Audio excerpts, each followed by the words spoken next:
का टायर जो है एक साइड से कटने लग जाता है, बहुत बुरा। आपकी आधे मिनट की होती है, आधे मिनट पे रिफ्रेश करता रहता है। मतलब आप इतना इरिटेट हो जाओगे कि आपको जो है आपकी लाइफ को बिल्कुल जीना हराम कर देगा, तो दिख जाता है। अब इसमें आपको एक चीज़ करनी है, देखो इसमें क्या होता है कि कई बार ऐसा होता है कि आपका मोबाइल के अंदर जो एप्लीकेशन डली है तो सबसे सेफ तरीका है, और इसमें जो शॉप वाले हैं उनका कुछ नहीं जाने वाला। अगर बारकोड स्कैन करा नहीं चला तो ठीक है, ख़त्म, वो फिर अपना किसी और को बेच देंगे। अब मैं आपको एक स्कैम के बारे में बताना चाह रहा हूँ, जो आजकल एक बहुत बड़ा स्कैम चल रहा है नाइट्रोजन को लेके। Hi friends, good morning. आज जो मैं वीडियो लेकर आया हूँ ये टीपीएमएस का जो है रिव्यू है एक तरह का, और क्या टीपीएमएस ज़रूरी है या इसका कोई फ़ायदा है, नुकसान है, तो चलो मैं इसके बारे में डिटेल डिस्कशन करना चाहता हूँ। क्या है कि मैंने टीपीएमएस जो है अपनी गाड़ी में लगवाया था, जेके का, आपने वीडियो देखा होगा उसका, और वो मुझे यूज़ करते हुए 8-10 महीने हो गए हैं। तो मैंने सोचा कि एक मैं रिव्यू वीडियो बना लेता हूँ इसका, ताकि आपको पता चल जाए कि एक्चुअल में ये कितना सक्सेसफुल है, इसकी ज़रूरत क्या है। सबसे पहले मैं आपको कुछ टिप्स देना चाहता हूँ इसको यूज़ करने के लिए। जब आप टीपीएमएस गाड़ी में डलवाते हो तो आपको कुछ चीज़ें हैं जो आपको फॉलो करनी पड़ेगी, जिससे क्या होगा कि आप जो है इसका टीपीएमएस का पूरा प्रॉपर फ़ायदा उठा सको। सबसे पहले क्या होता है कि जब भी आप घर से निकलेंगे, आप गाड़ी लेके सुबह सुबह जैसे निकलेंगे, तो गाड़ी के टायर हमेशा ठंडे होते हैं, ठीक है। तो उसमें क्या होता है कि जो एयर प्रेशर है वो एक नॉर्मल होता है, उसमें नॉर्मलाइज होता है फॉर्म में। तो जब हम गाड़ी लेके अपना पेट्रोल पंप तक ले जाते हैं, जैसे कि मान लो 4-5 किलोमीटर हमने गाड़ी चलाई, तो उसके बाद जो है टायर हीटअप होना शुरू हो जाता है, ठीक है। तो आपकी रीडिंग चेंज हो जाती है। तो जैसे ही आप घर से निकलो, सबसे पहले जैसे आप पेट्रोल का टॉपअप कराते हैं, तो साथ ही आप तब जो है नाइट्रोजन आप गाड़ी में डलवा लो। नाइट्रोजन या एयर जो भी आप डलवाना चाहते हैं आप डलवा लो, क्योंकि उसके बाद जब गाड़ी 5-10 किलोमीटर चलती है, ठीक है, 50-60 की स्पीड में चलती है, हाई स्पीड में चलती है, तो आपका जो टायर है ना एक्सपेंड होना शुरू हो जाता है। एयर के केस में जो एक्सपेंशन है ये 5 से 8 PSI तक फैल जाता है, और नाइट्रोजन के केस में 2-3 PSI ही फैलता है, ज़्यादा नहीं है अगर आपकी प्योर नाइट्रोजन है, ठीक है। तो सबसे पहला काम तो आपको ये करना है कि जो टॉपअप्स हैं आप रनिंग में मत करवाएं। जैसे कि आपकी गाड़ी 30-40 किलोमीटर चल गई है, आपने इसको 80-90 पे चलाया, उसके बाद जब आप टॉपअप कराने जाएंगे तो एयर जो है अंदर की ऑलरेडी बहुत ज़्यादा एक्सपेंड हुई होगी इसकी, और उसके बाद जब आप इसमें टॉपअप कराएंगे तो गाड़ी का टायर जब नॉर्मल होगा, जब आपकी पार्किंग में होगी रात को गाड़ी, तो प्रेशर एकदम से डाउन हो जाएगा, ठीक है। तो सबसे पहले तो आप अपना प्रेशर जो है हमेशा अपना दिन में कराएं।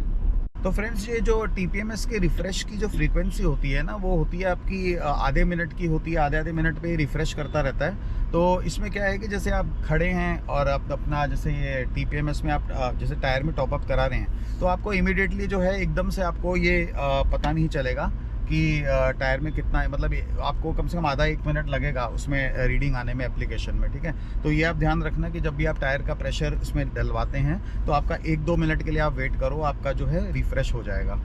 तो फ्रेंड्स, अब मैं आपको प्रैक्टिकल इसका यूज़ बताता हूँ कि मेरी ये जो दोनों गाड़ियों में टीपीएमएस लगा है ना, स्कॉर्पियो में भी लगा है आपको पता है, और एक स्विफ्ट में भी लगा है, तो कम से कम टोटल 5 बार जो है मेरे को प्रोएक्टिवली डिटेक्ट हो चुका है इसमें पंचर। वो कैसे डिटेक्ट हुआ है कि जैसे कि मेरा जनरली जैसे PSI रहता है इसमें 35 से 38 के बीच में रहता है, ठीक है। तो एक दिन जैसे मैंने गाड़ी स्टार्ट करी सुबह, तो जो प्रेशर है वो 33 हो गया। नेक्स्ट डे मैंने गाड़ी चलाई, वो हो गया 32, फिर उसके नेक्स्ट डे चलाई तो सडनली 30 हो गया।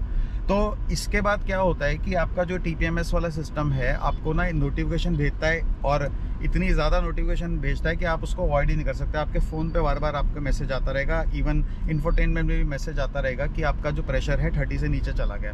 तो कुछ मतलब आप इतना इरिटेट हो जाओगे कि आपको जो है आपकी लाइफ को बिल्कुल जीना हराम कर देगा। तो आपको जाना ही पड़ेगा इसको ठीक कराने के लिए, ठीक है।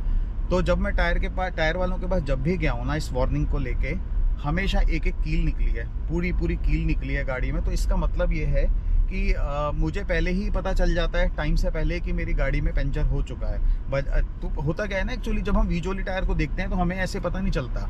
तो विजुअली तो क्या है कि जब तक 10 PSI से नीचे नहीं होता तब तक आपको टायर जो है दबा हुआ दिखाई नहीं देता, तो आपको पता ही नहीं चलेगा कि 15 PSI है, 35 PSI कितना है। तो ये इससे क्या होता है कि प्रोएक्टिवली आपको पहले ही वार्निंग मिल गई है कि आपका टायर जो है अब जाने वाला है 5-6 दिन में पूरा। तो उसमें क्या है कि मैंने 3 बार, कम से कम 3 बार स्विफ्ट में और 2 बार स्कॉर्पियो में ये चीज़ मैंने टायर जो है पहले ही पंचर अपना फिक्स करा लिया। तो जनरली जब भी गाड़ी मेरी चलती है 35 PSI के आसपास ही रहती है, ठीक है। तो सबसे पहली चीज़ तो आपको ये है कि जब भी आप कभी लॉन्ग ट्रिप वगैरह में जाओगे ना, तो आपको हमेशा सेफ फील होगा कि मेरा टायर जो है बिल्कुल ठीक है। तो टीपीएमएस के बिना तो आपको अलर्ट ही नहीं मिलेगा, तो आपको पता ही नहीं चलेगा कि आपके टायर में कुछ प्रॉब्लम आ चुकी है। और जो ट्यूबलेस टायर्स होते हैं ना, उनमें ये होता है कि एकदम से टायर बैठता नहीं है, तो आपका दो तीन, इवन अगर कोई कील मोटा पेच भी अगर घुस जाए ना, तो कम से कम टायर को पूरा बैठने में 2-3 दिन लगते हैं। तो आपके पास सफिशिएंट वार्निंग मिल जाती है, आप उसको ठीक करा सकते हैं। तो फ्रेंड्स, टायर इन्फ्लेटर तो आपके पास ऐसी सिचुएशन में रहना ही चाहिए, जस्ट इन केस आपका टायर प्रेशर एकदम लो हो जाए, तो कम से कम आप ये है कि उसका जो है अपना इन्फ्लेटर से टायर में हवा भर के आप एटलीस्ट कंटिन्यू कर सकते हैं कभी आप। और इवन मेरे स्पीति के ट्रिप में भी हुआ था कि एक फॉर्च्यूनर थी, उसका टायर बैठ गया था पूरा, तो मैंने अपना इन्फ्लेटर दिया उनको। और ऐसा जयपुर के ट्रिप पे भी हुआ था, तो वो हमेशा काम आता है। और एक मैं आपको और प्रोडक्ट दिखाऊंगा, मैंने प्रोटोनिक्स का जो है मैंने वो लिया है रिसेंटली, वो क्या कहते हैं इन्फ्लेटर। उसमें अच्छी चीज़ पता क्या है कि उसमें जो है वो पोर्टेबल है, वायरलेस है, एक आध बार कभी ये जैसे इमरजेंसी हो तो वो यूज़ भी हो जाएगा। प्लस मेरा जो उसका मेन यूज़ ये हो गया है कि मैं उससे अपने मोबाइल और डिवाइसेस चार्ज कर सकता हूँ ट्रैवलिंग में। तो आपका एक तरह से वो मेन पावर बैंक का भी रोल प्ले कर रहा है। तो एक्चुअल में वो मेरे लिए वो पावर बैंक है, लेकिन जो इसका वो है क्या कहते हैं इन्फ्लेटर वाला, वो मेरा सेकेंडरी है। मेरे पास वाइड इन्फ्लेटर भी ऑलरेडी गाड़ी में पड़ा है, तो मेरे पास 2 इन्फ्लेटर हैं गाड़ी में। तो फ्रेंड्स, अब मैं आपको एक स्कैम के बारे में बताना चाह रहा हूँ, जो आजकल एक बहुत बड़ा स्कैम चल रहा है नाइट्रोजन को लेके, जिससे क्या हो जाएगा कि आपका विश्वास ही उठ जाएगा नाइट्रोजन से। अब होता क्या है कि आपने बहुत सारे पेट्रोल पंप्स में देखा होगा कि वहाँ पे नाइट्रोजन है, लिखा होता है कि फ्री में मिल रही है, ठीक है। एक्चुअल में वो फ्री में नहीं होती, बिल्कुल भी फ्री में नहीं होती। वो होता क्या है कि उसमें जो है एयर का जो कुछ कंटेंट है उसमें मिक्स कर रखा होता है। तो होता क्या है कि जब आप फ्री वाली नाइट्रोजन डलवाते हो तो टायर आपका तब भी एक्सपेंड करेगा, तो आपको लगेगा कि नाइट्रोजन का कोई फ़ायदा ही नहीं है। एक्चुअल में कोई फ़ायदा हो ही नहीं रहा उसका। तो अगर आपको नाइट्रोजन डलवानी है प्योर, वो आपको जो टायर की जो शॉप्स होती हैं ना, उनके पास प्लांट्स लगे होते हैं प्रॉपर, तो आप उनसे अगर नाइट्रोजन डलवाओगे, जो कि पेड सर्विस होती है, जैसे कि 20 रुपये पर टायर या 50 रुपये पर टायर वो लेते हैं, और वो आपका जो है प्योर नाइट्रोजन डालते हैं, उन्हीं से ही आप टॉपअप कराओ। तो अब होता क्या है कि पहले जो मैं इन लोगों से प्योर नाइट्रोजन डलवाता था पे करके, 3 महीने में हार्डली 1 PSI कम होती थी। तो मतलब ये आप ये सोचो कितना फ़ायदे का सौदा है कि आप 3 महीने के लिए आप अगर 20-50 रुपये पर टायर के हिसाब से आप डलवा भी रहे हो, तो आपका ये टायर जो है बिल्कुल कांस्टेंट रहता है। तो कोई एवरेज में भी फ़र्क नहीं आएगा। हमेशा मेरी एवरेज जो है कांस्टेंट रहती है गाड़ी की, कभी चेंज नहीं होती। उसका रीज़न ही यही है कि टायर का प्रेशर मेरा हमेशा मेंटेन रहता है। अब ये फ्री नाइट्रोजन वाला मैंने जब से सिर्फ टॉपअप करवाया, मतलब ये नहीं करा कि टायर पूरा खाली करके उसमें हवा डलवाई है, मैंने सिर्फ टॉपअप करवाया है।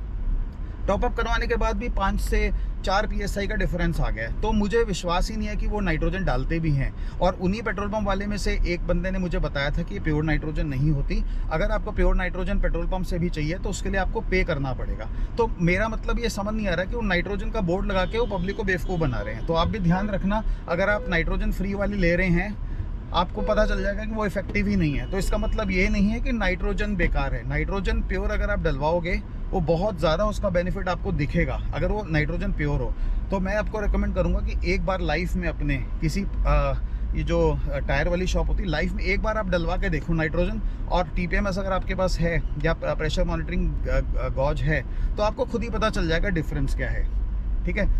तो नाइट्रोजन हमेशा प्योर डलवाओ। तो फ्रेंड्स, एक चीज़ और बोलूँगा टायर के बारे में कि जो टायर्स हैं ना गाड़ी के, आप हमेशा उसको फिज़िकली भी इंस्पेक्ट करो हमेशा। जैसे कि हफ्ते में एक बार एक अपनी हैबिट बना लो। जैसे आपने देखा होगा कि एयरलाइंस का जैसे एक प्रोटोकॉल होता है, पायलट्स जो होते हैं प्लेन उड़ाने से पहले हमेशा पूरे प्लेन को चारों तरफ से एक बार राउंड लगा के फिजिकली इंस्पेक्ट करते हैं, उनका प्रोटोकॉल होता है। तो आप भी एक हैबिट बना लो कि आगे के पीछे के चारों टायर्स को महीने में 15 दिन में एक बार ज़रूर चेक कर लो, देखने के लिए कि कुछ उसमें फिजिकल डैमेज तो नहीं हो रहा। होता क्या है कि जैसे कभी कभी टायर की अलाइनमेंट ख़राब हो जाती है, ठीक है, किसी रीज़न से, तो एक साइड का टायर जो है एक साइड से कटने लग जाता है बहुत बुरा, तो वो आपको ना एकदम से पता नहीं चलेगा, ठीक है। तो वो टायर की इंस्पेक्शन करते रहो और आप देखते रहो, और अगर कुछ भी प्रॉब्लम आपको अर्ली डिटेक्ट हो जाती है तो वो आप जाके टायर की शॉप से उसके अलाइनमेंट, बैलेंसिंग वगैरह आप ये करा सकते हैं। तो फ्रेंड्स, एक क्वेश्चन और है जो मेरे जो सब्सक्राइबर्स हैं, जो मेरे जो व्यूअर्स हैं, वो काफ़ी बार क्वेश्चन पूछ चुके हैं कि ये जो एप्पल कार प्ले है और एंड्रॉयड कार प्ले है, इन दोनों में क्या ये एप्लीकेशन काम करती है। तो उसका मैं आंसर आपको बताता हूँ कि दोनों में काम करती है। ये आपके इंफोटेनमेंट स्क्रीन पे भी आपको जो है TPMS के एप्लीकेशन से पूरा आपको दिख जाता है। अब इसमें आपको एक चीज़ करनी है, देखो इसमें क्या होता है कि कई बार ऐसा होता है कि आपका मोबाइल के अंदर जो एप्लीकेशन डली है या सॉफ्टवेयर है वो इंफोटेनमेंट के जो इसके साथ कंपैटिबल नहीं है, जो आपकी जो स्मार्ट टायर वाली एप्लीकेशन है, तो उस केस में वो आपको यहाँ पे दिखाएगा नहीं, ठीक है। इंफोटेनमेंट जैसे कि मेरे आईफोन से इस इंफोटेनमेंट सिस्टम में स्कॉर्पियो में और जो स्विफ्ट है दोनों में दिखाता है, लेकिन एंड्रॉयड वाला जो है वो इसमें स्कॉर्पियो में नहीं दिखाता और मैंने स्विफ्ट में चेक नहीं करा है अभी, ठीक है। तो अगर आप इंस्टॉलेशन के लिए शॉप पे जाते हैं तो आप एक काम कर सकते हैं, शॉप वाला तो बोल देगा आपको कि हाँ हाँ सब चलेगा सब चलेगा, तो आपको उससे एक टेस्ट करने का आपको एक बहुत अच्छा तरीका बताता हूँ मैं। आप शॉप पे जाओ, उससे बोलो कि मुझे ये चेक करना है कि मेरे फ़ोन से गाड़ी के इंफोटेनमेंट सिस्टम पे ये एप्लीकेशन स्मार्ट टायर वाली दिखेगी कि नहीं दिखेगी। वो कहेगा हाँ दिखेगी, तो आप क्या करो कि इंस्टॉलेशन से पहले उससे ये टेस्ट करा लो। आपको करना क्या होगा, आपको उस शॉप वाले को बोलो कि आपके मोबाइल पे एप्लीकेशन डलेगी स्मार्ट टायर की, आप उसमें अपना लॉगिन अकाउंट बना लो। उसके बाद उसको कहो कि टीपीएमएस का जो टीपीएमएस लगाने वाला टायर पे उसका बारकोड स्कैन करा दे आपको। तो वो बारकोड स्कैन करते ही ना आपके मोबाइल पे वो आपका टायर का जो है सेंसर दिखने लग जाएगा। उसके बाद क्या करना है, आपको अपनी गाड़ी के इंफोटेनमेंट सिस्टम में आना है और ये स्मार्ट टायर वाली जो एप्लीकेशन है वहाँ भी आ जाएगी आपके, और वहाँ पे आपको खुल कर देखना कि वो खुल रही है कि नहीं खुल रही। तो अगर वहाँ पे वो खुल गई, दैट मीन्स कि आपका फ़ोन और ये टीपीएमएस जो है आपका इंफोटेनमेंट स्क्रीन में आपका आराम से दिखेगा। तो आप उसको गो हेड दे सकते हो इंस्टॉलेशन के लिए। तो ऐसा ना हो कि पूरा इंस्टॉलेशन टायर में करवा लिया, उसके बाद आप एप्लीकेशन डाल रहे हो और उसके बाद वो चल नहीं रही, फिर वो शॉप वाला कहेगा कि भाई नहीं चल रही तो आप सॉफ्टवेयर अपग्रेड कराओ, हमारा काम हो गया। तो ये सब की नौबत नहीं आएगी। तो सबसे सेफ तरीका है, और इसमें जो शॉप वाले हैं उनका कुछ नहीं जाने वाला। अगर बारकोड स्कैन करा नहीं चला तो ठीक है ख़त्म, वो फिर अपना किसी और को बेच देंगे। तो इसलिए आप जो है ये चीज़ आप पहले टेस्ट करा लो, और आप जब सेटिस्फाइड हो तो उसके बाद इसकी इंस्टॉलेशन करवा लो। तो फ्रेंड्स, आई होप आपको ये इन्फॉर्मेशन अच्छी लगी हो और ये मेरा फॉलोअप था। तो जो सबसे बड़ा क्वेश्चन ये है कि टीपीएमएस आपको लगवाना चाहिए कि नहीं लगवाना चाहिए। मेरे हिसाब से टीपीएमएस बहुत ज़रूरी है, मैंडेटरी है, ये आपकी गाड़ी में आपके लिए होना चाहिए।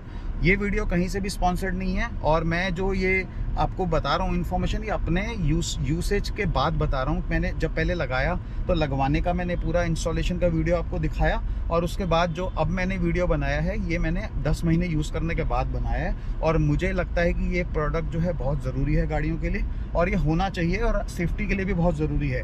सारी हाई एंड कार्स में भी आने ही लग गया है, और इवन स्कॉर्पियो में भी अब Z6 में कंपनी वाले भी इसको लगा के दे रहे हैं और अपने एप्लीकेशन में इसको अनेबल करके दे रहे हैं। तो Z8 सीरीज़ में अभी ये शुरू नहीं हुआ है, Z8 सेलेक्ट में, लेकिन उससे कोई फ़र्क नहीं पड़ता, आपका जो है पर्पस सॉल्व होना चाहिए। तो आप जो है अपना टीपीएमएस इंटरनल लगवा लो, किसी भी कंपनी का, जेके का लगवाओ, किसी का भी लगवाओ, लेकिन ये प्रोडक्ट बहुत यूज़फुल है। प्रोवाइडेड कि अगर आप नाइट्रोजन यूज़ कर रहे हो तब इस प्रोडक्ट में आपके 4 चांद लग जाएंगे, ठीक है।